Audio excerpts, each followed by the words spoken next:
Hello and welcome to the learning lane. आज हम करने वाले हैं हमारा chapter Indigo by Louis Fischer. Louis Fischer एक जर्नलिस्ट रह चुके हैं और आज हम जो स्टोरी करने वाले हैं वो इन्हीं की book the life of Mahatma Gandhi से ली गई है।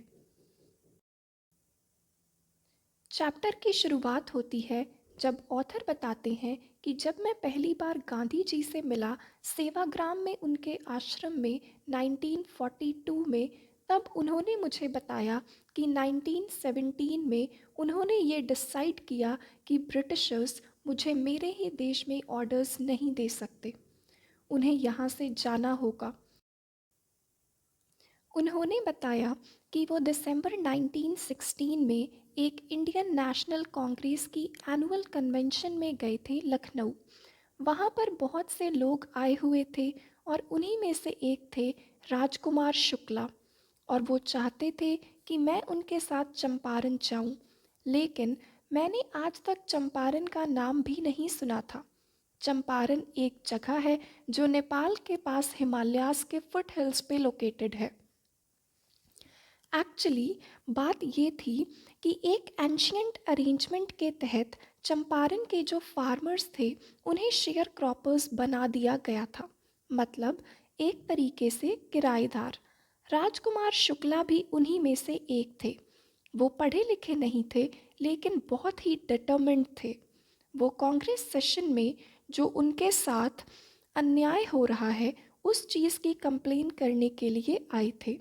तो किसी ने उनसे कहा कि अगर तुम्हें न्याय चाहिए तो तुम गांधी जी से बात करो। गांधी जी ने उससे कहा कि मेरे बहुत सारे अपॉइंटमेंट्स हैं, मैंने कई जगहों पर जाने की कमिटमेंट की हुई है, मैं तुम्हें टाइम नहीं दे पाऊंगा। शुक्ला जी उन्हें हर जगह एकम्पनी करते हैं। फिर जब गांधी जी अपने आश्रम में वापस आते हैं अहमदाबाद में, तो वो उन्हें रिक्वेस्ट करते हैं कि अब एक डेट फिक्स कर लीजिए। गांधी जी उसकी डिटर्मिनेशन से बहुत इम्प्रेस हुए और कहा कि मैं इस तारीख को कलकत्ता में होऊंगा, तुम वहाँ आकर मुझे अपने साथ ले जाना। महीने बीत गए। शुक्ला जी ने गांधी जी के कलकत्ता से फ्री होने का इंतज़ार किया और फिर वो उन्हें लेकर बिहार के पटना में चले गए। वहाँ वो उन्हें एक लॉयर के घर लेके गए जिनका नाम था राजेंद्र प्रसाद। ये वही हैं जो बाद में हमारे देश के प्रेसिडेंट बने और कांग्रेस पार्टी के भी। जब वो उनके घर गए तो राजेंद्र प्रसाद तो घर पे नहीं थे और उनके जो सर्वेंट्स थे वो शुक्ला जी को अच्छे से जानते थे कि ये एक फार्मर है जो हमेशा आके उनके मास्टर को परेशान करता रहता है, और आज ये किसी और फार्मर को भी अपने साथ लाया है। उन सर्वेंट्स को लगा कि हो सकता है कि गांधी जी अनटचेबल हों, तो उन्होंने उन्हें वेल से पानी भी नहीं लेने दिया। अब गांधी जी ने मुजफ्फरपुर जाने का डिसाइड किया कंप्लीट इन्फॉर्मेशन इकट्ठी करने के लिए, जो कि शुक्ला जी उन्हें नहीं समझा पा रहे थे। फिर गांधी जी ने अपने मुजफ्फरपुर के एक जानने वाले प्रोफेसर जेबी कृपलानी को टेलीग्राम सेंड किया। गांधी जी 15 अप्रैल 1917 को वहां पहुंचे और कृपलानी जी ने उन्हें स्टेशन से पिक किया। इसके बाद वो 2 दिन प्रोफेसर मलकानी के घर पर रुके। वो एक गवर्नमेंट टीचर थे। गांधी जी बताते हैं कि उस टाइम पे ये बहुत बड़ी बात थी, एक गवर्नमेंट टीचर का मुझ जैसे आदमी को अपने घर रखना, क्योंकि उस टाइम पे छोटे छोटे शहरों में इंडियंस का होम रूल के एडवोकेट्स की हेल्प करना पनिशेबल ऑफेंस था। गांधी जी के वहाँ पर आने की खबर चारों तरफ फैल गई। चंपारण से शेयर क्रॉपर्स उन्हें देखने के लिए मुजफ्फरपुर आए। मुजफ्फरपुर के लॉयर्स भी गांधी जी से मिलने पहुँचे और उन्होंने उन्हें सारा मामला समझाया और बताया कि वो अक्सर फार्मर्स के केसेस को रिप्रेजेंट करते हैं कोर्ट्स में और इतनी फ़ीस चार्ज करते हैं। गांधी जी ने उन लॉयर्स को डांटा फार्मर से इतनी ज़्यादा फीस लेने के लिए। गांधी जी कहते हैं कि हमें इन लॉ कोर्ट्स में जाना बंद करना होगा, क्योंकि इन कोर्ट्स में जाने का कोई फ़ायदा नहीं है। वो कोर्ट भी ब्रिटिशर्स के हैं, वहाँ के जज भी ब्रिटिशर्स हैं, सिर्फ शेयर क्रॉपर्स और हम ही इंडियंस हैं। हमें वहाँ से कभी इंसाफ नहीं मिलेगा। और ये शेयर क्रॉपर्स तो इतने डरे हुए हैं कि ये तो वहाँ पर अपने हक के लिए कुछ बोल भी नहीं सकते। हमें पहले इनका डर खत्म करना होगा। एक्चुअली मामला ये था कि चंपारण में जितना भी कल्टीवेबल लैंड था वो ब्रिटिशर्स ओन करते थे और उन्होंने उसे लार्ज एस्टेट्स में डिवाइड कर दिया था। सभी फार्मर्स के लिए लैंड के 15% हिस्से पे इंडिगो ग्रो करना मैंडेटरी था और सारा इंडिगो हार्वेस्ट उन्हें ब्रिटिशर्स को देना होता था एज अ रेंट। और ये सब चीज़ें लॉन्ग टर्म कॉन्ट्रैक्ट के ज़रिए हो रही थी।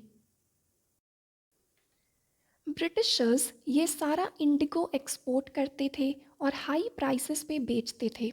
लेकिन अब उन्हें पता चलता है कि जर्मनी ने सिंथेटिक इंडिगो बना लिया है और वो सस्ते दामों में बिक रहा है।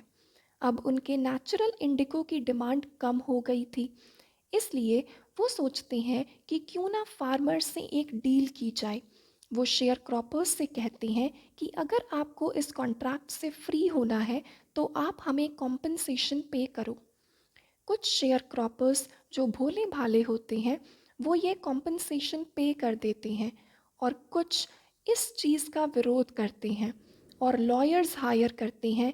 तभी इन फार्मर्स को भी जर्मनी के सिंथेटिक इंडिगो के बारे में पता चलता है। जिन शेयर क्रॉपर्स ने कॉम्पनसेशन पे नहीं किया होता वो खुश हो जाते हैं, लेकिन जिन्होंने कॉम्पनसेशन पे कर दिया होता है वो अपना पैसा वापस मांगते हैं। जब वहाँ पर इतना सब कुछ चल रहा था उसी टाइम पर गांधी जी चंपारण आए थे। उन्होंने कहा कि लॉ से तो हम इस लड़ाई को नहीं जीत सकते, क्योंकि ब्रिटिशर्स ने हर चीज़ का बकायदा कॉन्ट्रैक्ट बनाया है। तो उन्होंने फैक्ट्स को इकट्ठा करना शुरू किया। सबसे पहले वो ब्रिटिश लैंडलॉर्ड्स एसोसिएशन के सेक्रेटरी के पास गए, लेकिन उन्होंने किसी भी आउटसाइडर को कोई भी इंफॉर्मेशन देने से मना कर दिया। गांधी जी ने कहा कि वो कोई आउटसाइडर नहीं है। फिर गांधी जी ने तिरहुत डिवीज़न के ब्रिटिश ऑफिशियल कमिश्नर को कॉल की। उसने आगे से गांधी जी को बहुत बुरा भला कहा और तिरहुत से चले जाने को कहा।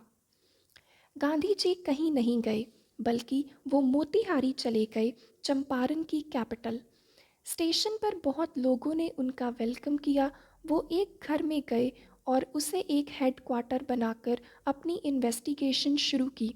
उन्हें एक रिपोर्ट मिलती है कि एक नियर बाय विलेज में एक फार्मर के साथ बदसलूकी की गई है।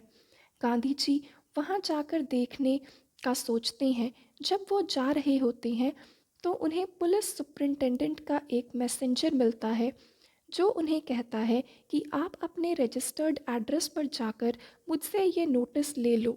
गांधी जी वापस जाते हैं। फिर उन्हें वो नोटिस मिलता है जिस पे लिखा होता है, क्विट चंपारण इमीडिएटली, कि तुरंत चंपारण छोड़कर चले जाओ। गांधी जी रिसिप्ट पर साइन करते हैं और उसी नोटिस पर लिख देते हैं कि मैं इस ऑर्डर को डिसओबे करता हूँ। इसके बदले में गांधी जी को अगले ही दिन कोर्ट में पेश होने के ऑर्डर्स मिलते हैं। गांधी जी सारी रात जागते रहते हैं। वो राजेंद्र प्रसाद को टेलीग्राफ करके बिहार से आने के लिए कहते हैं। आश्रम में भी सबको इंस्ट्रक्शंस दे देते हैं और वाइसरॉय को भी सारा मामला समझाते हैं। सुबह पूरा मोतीहारी पीजेंट से भरा होता है। उन्हें गांधी जी के साउथ अफ्रीका के रिकॉर्ड के बारे में कुछ नहीं पता होता। वो बस इतना जानते हैं कि एक महात्मा उनकी मदद के लिए आए थे और उन्हें अथॉरिटीज़ परेशान कर रही हैं। वो कोर्ट के सामने डेमोन्स्ट्रेशंस कर रहे थे और गांधी जी को अंदर भी नहीं जाने दे रहे थे। ये बस एक शुरुआत थी ब्रिटिशर्स के डर से बाहर निकलने की। ऑफिशियल्स तो गांधी जी की हेल्प के बिना उन्हें अंदर तक नहीं ले जा सकते थे। गांधी जी क्राउड को समझाने की कोशिश कर रहे थे, लेकिन भीड़ पर काबू पाना मुश्किल था। प्रोसिक्यूटर ने जज से ट्रायल को पोस्टपोन करने की रिक्वेस्ट की। अथॉरिटीज़ अपने सुपीरियर्स को कंसल्ट करना चाहते थे। गांधी जी ने कुछ भी डिले करने से मना कर दिया। उन्होंने एक्सेप्ट किया कि वो गिल्टी हैं। वो कहते हैं कि मैं कॉन्फ्लिक्ट ऑफ ड्यूटीज़ में फंसा हुआ था। या तो मैं लॉ ब्रेक करके बैड एग्जाम्पल सेट करता या फिर अपनी नेशनल सर्विस को तरजीह देता। जिस काम के लिए मैं आया हूँ, मैंने अपने दिल की सुनी और लॉ ब्रेक कर दिया। आप मुझे बता दो, जितनी पेनल्टी है मैं दे दूँगा। जज ने कहा कि मैं 2 घंटे के ब्रेक के बाद अपना फैसला सुनाऊंगा। आप 120 मिनट के लिए बेल ले लो। गांधी जी मना कर देते हैं। जज उन्हें बिना बेल के ही रिलीज़ कर देता है। ब्रेक के बाद जब वापस से सब कोर्ट में आते हैं तो जज कहता है कि मैं कुछ दिनों के बाद अपना जजमेंट दूंगा। वो गांधी जी को फ्री छोड़ देते हैं। गांधी जी के जो भी इन्फ्लुएंशियल फ्रेंड्स वहाँ आए हुए थे वो उनसे मिलते हैं। गांधी जी उनसे पूछते हैं कि अगर मुझे जेल हो जाती है तो तुम लोग क्या करोगे। एक लॉयर जवाब देता है कि हम तो आपकी मदद करने आए थे, अगर आपको जेल हो गई तो हम भी घर चले जाएंगे। गांधी जी कहते हैं कि अगर तुम घर चले जाओगे तो उन शेयर क्रॉपर्स का क्या होगा। सारे लॉयर्स आपस में कुछ बात करते हैं। वो सोचते हैं कि गांधी जी एक स्ट्रेंजर होके पीजेंट्स के लिए जेल जाने के लिए तैयार हैं, और वो तो यहीं के हैं और पीजेंट्स के लॉयर्स भी हैं। अगर वो चले गए तो बहुत शर्म की बात होगी। वो वापस गांधी जी के पास जाकर कहते हैं कि वो भी उनके साथ जेल जाने के लिए तैयार हैं। गांधी जी खुश हो जाते हैं और कहते हैं कि अब हम चंपारण की जंग जीत चुके हैं। वो एक पेपर पे सारा प्लान समझाते हैं कि कौन कौन कब जेल जाएगा। लेकिन कुछ दिनों के बाद गांधी जी को एक रिटन कम्युनिकेशन मिलता है मैजिस्ट्रेट से, जिसमें लिखा होता है कि केस को ड्रॉप किया जाता है। मॉडर्न इंडिया में पहली बार सिविल डिसोबीडियंस की जीत हुई थी। गांधी जी और सभी लॉयर्स ने एविडेंसेस इकट्ठे करने शुरू कर दिए और सभी डॉक्यूमेंट्स को इकट्ठा किया गया ताकि शेयर क्रॉपर्स को इंसाफ दिलाया जा सके।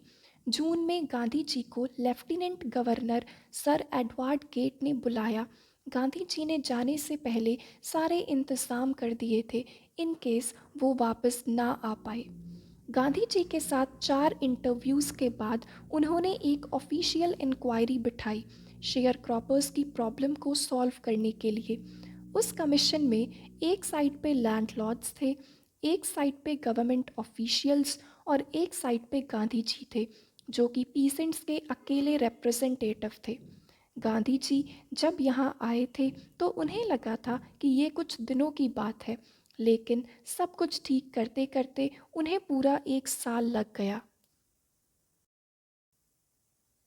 जब इंक्वायरी बिठाई गई तो लैंड ओनर्स पे तो एविडेंसेस का मानो एक पहाड़ टूट पड़ा। अब उनके पास और कोई रास्ता नहीं था, तो वो रिफंड करने के लिए राज़ी हो गए। उन्होंने गांधी जी से पूछा कि कितना पे करना है।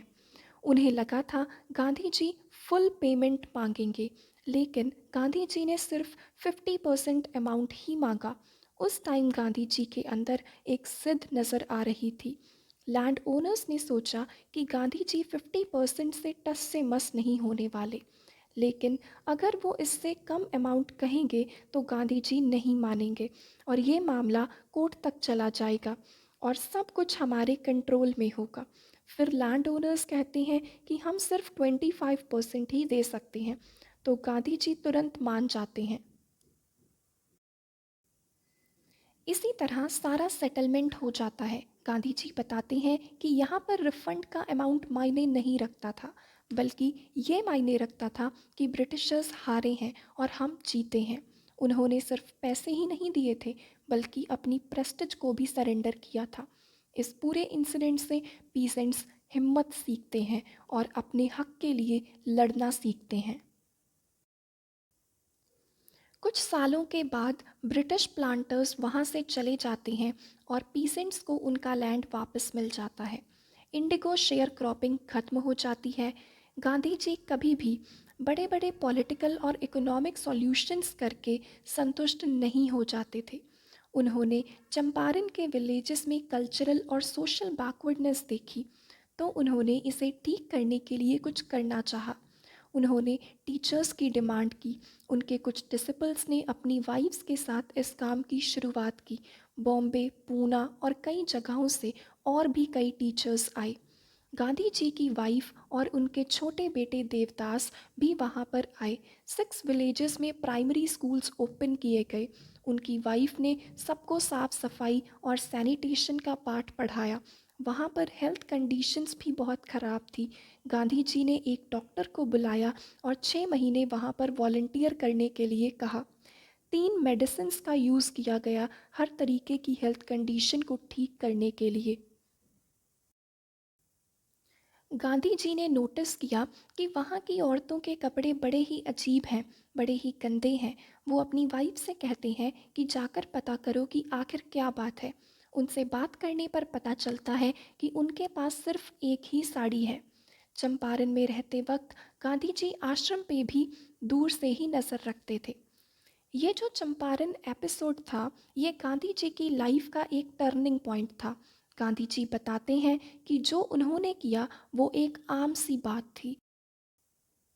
उन्होंने बस ब्रिटिशर्स को ये बताना चाहा कि वो हमारे देश में रहकर हमें ऑर्डर्स नहीं दे सकते। लेकिन ये जो चंपारण की लड़ाई थी, ये कोई क्रांति की तरह शुरू नहीं हुई थी। ये तो बस एक कोशिश थी पुअर पीजेंट्स की हेल्प के लिए। यही तरीका था गांधी जी का। वो डे टू डे प्रॉब्लम्स को सॉल्व करने की इच्छा रखते थे। वो हर एक इंडियन को फ्री करना चाहते थे, ताकि वो अपने पैरों पर खड़े हो सकें और इंडिया भी फ्री हो सके।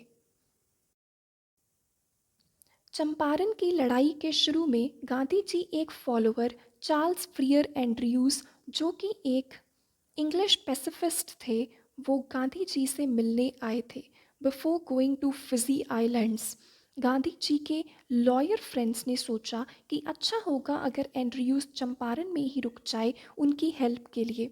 वो एंड्रयूज से पूछते हैं तो एंड्रयूज कहते हैं कि अगर गांधी जी कहेंगे तो मैं रुक जाऊंगा। लेकिन गांधी जी मना कर देते हैं। गांधी जी कहते हैं कि क्या तुम उसके कंधे पर रख के बंदूक चलाना चाहते हो? इससे तुम अपनी कमजोरी दिखा रहे हो। तुम्हें अपने बलबूते पे इस लड़ाई को जीतना चाहिए। राजेंद्र प्रसाद जी कहते हैं कि गांधी जी ने तो हमारा मन अच्छे से पढ़ लिया था। इस तरीके से गांधी जी ने हमें आत्मनिर्भरता का पाठ पढ़ाया। इसी के साथ हमारा चैप्टर खत्म हो जाता है। आई होप आपको इस चैप्टर की समरी समझ में आई होगी। इसी तरीके से बाकी सारे चैप्टर्स की एक्सप्लेनेशन के लिए do subscribe my channel, and until the next video, keep learning.